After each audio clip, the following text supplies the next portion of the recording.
what Jesus really looked like, and he wasn't just a carpenter, he was a handyman. Okay, I want you all to go with me back in time to the year CE, Common Era 30, when Jesus started his ministry. That way you can have an understanding of what I'm trying to say in this video. Now let me pull the lever, push the buttons. Okay, do it again. Something's it's not working, man. Forget it. Well, you guys know what I mean. Think you're in the year CE 30 with me, and we're seeing Jesus as a young man when he's just starting his ministry. You hear that music in the background? It's funny because that's how Jesus started his ministry. Before we get to the important part of this, kind of boring, theology stuff, I want to start like Jesus. He brought the community together like family, party, and everybody accepted each other. It was celebratory. That's what Jesus was like, So let me begin this video with a celebratory atmosphere, attitude, so you can enjoy it and learn from it. Now you want to know what's good news about Jesus is good news? It's easy. It's fun.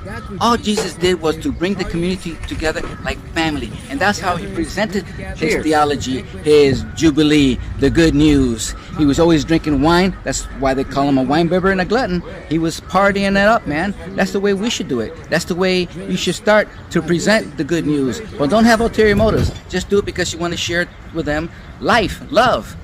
That's why I took my Bible apart. Here's the Old Testament. Here are the epistles. And here's Matthew, Mark, Luke, and John, the Gospels.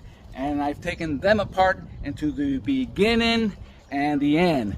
Now, I'm going to take the end of the Gospel in Acts and put it with epistles and put them in the future. Because that's when Jesus started talking anything about him dying for any reason, paying for sins, imputed righteousness. He did not preach that at the beginning. So I'm going to put this 3 years in the future to his last week when he did talk about dying.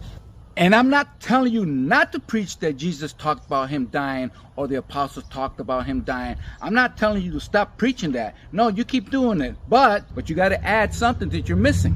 Since my time machine from Amazon's not working, I'm going to use the wormhole that I got and walk it into the future. Now, let's put it in the future. Now, before I continue, I'm going to sit at this table for 3 years because I want you to stay focused in these first 3 years of Jesus's ministry. I wanted you to feel the message, not just hear it. Can you do that with me? Can you sit here for 3 years? Because that future and the end of Jesus' ministry isn't going to happen until 3 years. You see what I'm saying? Let's go to the beginning of Jesus' gospel, his ministry.